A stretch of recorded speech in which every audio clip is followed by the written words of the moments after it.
Chers amis, que la grâce de Dieu soit avec vous tous. Lisons Philippiens chapitre 1er, versets 21 à 23. Car Christ est ma vie, et la mort m'est un gain. Mais s'il est utile pour mon œuvre que je vive dans la chair, je ne saurais dire ce que je dois préférer. Je suis pressé des deux côtés. J'ai le désir de m'en aller et d'être avec Christ. Ce qui est de beaucoup est le meilleur. Amen.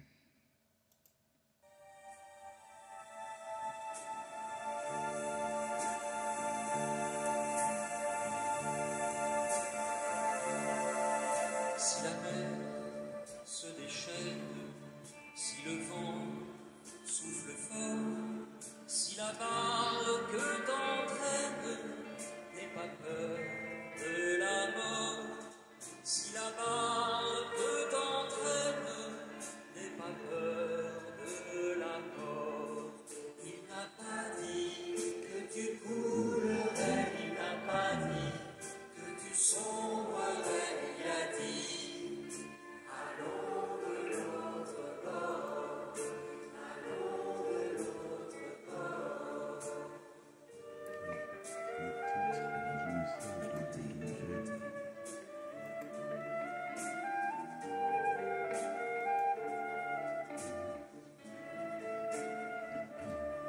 Si ton cœur est en peine, si Frères et sœurs en Jésus-Christ, le titre du message d'aujourd'hui est « Où va-t-on quand on meurt ?» Où va-t-on quand on meurt? Peut-être avez-vous déjà lu cette épitaphe trouvée sur une vieille tombe dans un ancien cimetière de l'Indiana, États-Unis d'Amérique.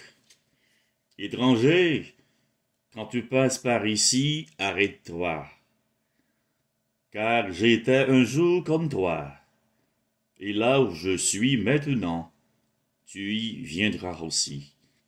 Alors prépare-toi pour la mort et suis-moi. Un visiteur inconnu lut ces mots et grava sa réponse un peu plus bas. Je ne suis pas prêt à te suivre, ami, tant que je ne sais pas quel chemin tu as pris. Waouh! Ce visiteur avait raison. Ce qui est le plus important à savoir au sujet de la mort, c'est ce qui vient après. Pour être plus précis, où allons-nous ensuite?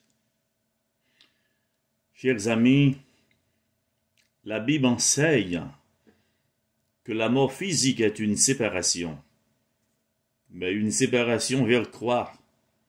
Ou vers où? Où va l'esprit de l'homme? La réponse est très simple. Il y a deux destinations éternelles, et il va vers l'une ou vers l'autre. La mort physique entraîne un passage immédiat dans l'au-delà. J'aime particulièrement ce que dit le pasteur Tony Evans à ce sujet. La plupart des gens pensent que nous nous trouvons sur la terre des vivants et que nous sommes en chemin vers le domaine de la mort.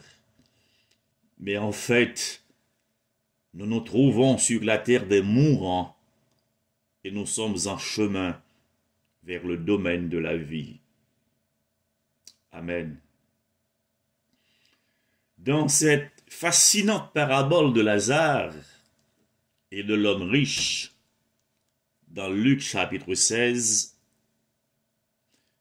Jésus soulève un coin du voile qui entoure la question de la mort et donne un aperçu des deux destinations des êtres humains, le ciel et l'enfer. Le ciel et l'enfer. Dans cette histoire, Jésus indique que Lazare et l'homme riche iront tous les deux quelque part après leur mort. La mort entraîne vers une destination. À la seconde où une personne meurt, son âme ou son esprit part immédiatement vers un des deux endroits possibles. Et le choix se fait uniquement en vertu de sa relation personnelle avec Jésus-Christ. L'âme, esprit du chrétien, va immédiatement dans la présence du Seigneur, alors que son corps s'endort. Il y avait un homme riche qui était vêtu de pourpre et de fin lin, et qui chaque jour menait joyeuse et brillante vie. Un pauvre couvert d'ulcères, du nom de Lazare, était couché à son portail. Il aurait désiré se rassasier de ce qui tombait de la table du riche. Même les chiens venaient lécher ses ulcères. Le pauvre mourut et fut porté par les anges dans le sein d'Abraham. Le riche aussi mourut et fut enseveli. Luc chapitre 16, versets 19 à 22. Nous sommes pleins de courage et nous aimons mieux quitter ce corps et demeurer auprès du Seigneur.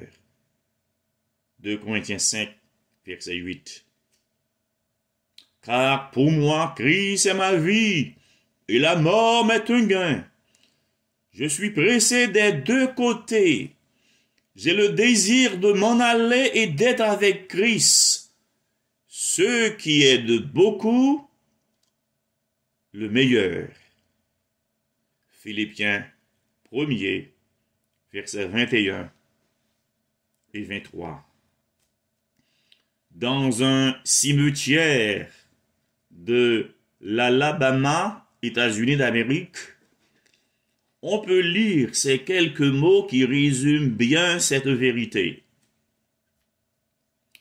Si j'ai le corps de Salomon Georges, sous ces arbres et sous cette terre grise, mais lui n'est plus là, seulement l'enveloppe de son corps, dont il est sorti pour aller vers Dieu, son Seigneur.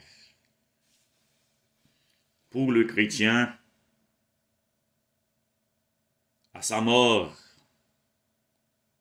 la véritable personne, l'âme humaine ou l'esprit sort de l'enveloppe du corps et part pour être avec le Seigneur. Amen. Le corps s'endort et il est placé en terre. À l'enlèvement de l'Église, le corps ressuscitera incorruptible et immortel, et il rejoindra l'esprit rendu parfait. 1 Thessaloniciens, chapitre 4, versets 14 à 16. Pour les croyants, les choses ne pourraient pas être plus différentes. Quand un incroyant meurt, son esprit part immédiatement dans le shéol, dans lequel il expérimente une souffrance consciente et continuelle. Selon Luc chapitre 16, versets 19 à 31. Oui, pour les perdus, la mort met fin à la chance d'accepter l'offre du salut gratuit de Dieu. Il est réservé aux êtres humains de mourir une seule fois, après quoi vient le jugement. Hébreux chapitre 9, verset 27. Pour ceux qui sont sauvés, alléluia, elle nous conduit dans la présence de Christ, qui était ce corps, pour aller vivre auprès du Seigneur. 2 Corinthiens 5, verset 8. Philippiens 1, verset 23. La promesse de la résurrection du croyant est si réelle que la mort physique d'un chrétien est comparée au sommeil. 1 Corinthiens 15, verset 51. 1 Thessaloniciens 5, verset 10. Nous attendons avec impatience le moment où la mort ne sera plus. Apocalypse 21, verset 4. La vraie assurance est pour les morts en Christ. N'allez pas chercher ailleurs la consolation que seul le Christ peut vous apporter. Lui seul est la résurrection et la vie. Lui seul. Lui seul est sorti vainqueur du tombeau. Lui seul. Lui seul a vaincu la mort. Lui seul. Lui seul peut vous donner la victoire sur toutes les forces de mort qui nous assaillent de toutes parts. Lui seul. Lui seul. Lui seul. Lui seul. Je suis la résurrection et la vie. Celui qui croit en moi vivra. Quand même, il serait mort. Et quiconque vit et croit en moi ne mourra jamais. Que Dieu vous bénisse. Amen. Amen.